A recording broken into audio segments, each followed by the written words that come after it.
Hi, everybody. I am Deacon Dave. I am layperson Lisa. Welcome to the Deacon Dave and Layperson Lisa show. Day 29. Show. Hey, I'm running this thing, okay? So we're continuing on, Lisa, in Yes. part 4, right, on Christian prayer in the Yes. Catechism. Yes. And so what does it say in paragraph 2567? That God's initiative of love always comes first, and our own first step is always a response. Yeah, and there's a lot of like heresies that are around this from back in the day, What do you mean? where people would think that they were the first mover. Oh. But God is always the first mover of all things good, right? God is always prompting us and moving us forward to choose something of love and something positive. Because notice we do have a response, right? Yes. And a lot of things. Like faith is a response. Yeah. And how often have we thought about praying and then our response was, well, I'm too busy. Or we've thought about reading a really good book and we open it up and we go, oh, well, this is too hard, or this is going to take too long, or I don't like this subject matter. Does any of this sound familiar to you, Lisa? Not at all.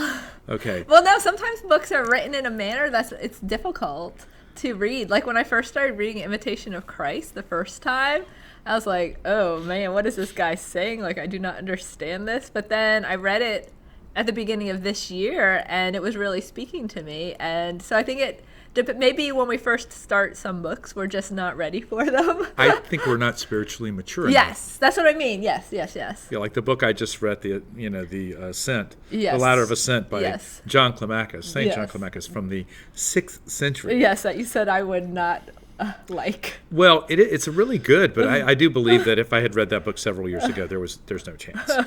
So also in paragraph 2572, skipping ahead a little bit, prayer restores man to God's likeness and enables him to share in the power of God's love that saves the multitude. Yes. So it helps so part of our baptism is that we receive sanctifying grace, which is deifying grace. So we become like God, or like the goodness that's in us is all derived from God. And so when we have a full prayer life or a committed prayer life, then the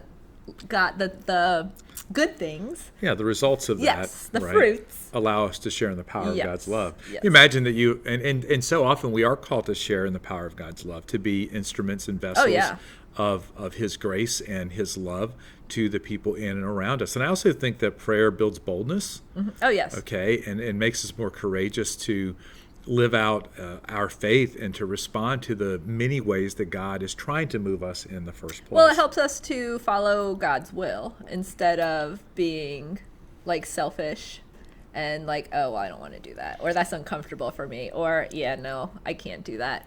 Then we become selfless and we do what God calls us to do. Yeah. And then finally in Catechism 2573, prayer is a symbol of faith, as you said earlier, and triumph of perseverance. And prayer definitely does take perseverance. I think we get easily discouraged when we try to sit and pray or spend time in the scriptures or reading a good book, just allowing God to speak to us through these things. And it's just a way of really of thinking and receiving how God wants to speak to us. Right. And to not limit the way that He can speak to us in our prayer life and in the things that we're doing. Yes.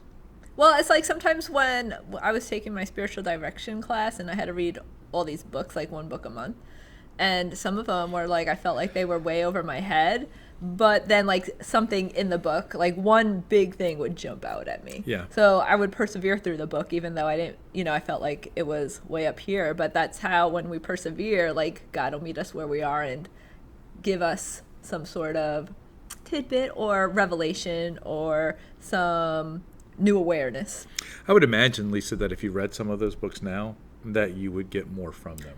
No, I agree. Yeah. Right. And so, Yeah. maybe you have some books that you read before that you're like, oh, I'm never going to pick that thing up again. But if you've grown in your spiritual life and in your prayer life, maybe it's time to pick those books back up. Yeah. What are those books for you? Okay. Any final thoughts? No, but that's happened to me as well. Like I've put a book down and then like a year or two I might pick it back up and I'm like, wow, this is really speaking to me. That is crazy, isn't it? Yes. I'm Deacon Dave. I'm like, Lisa. See you next time. Bye.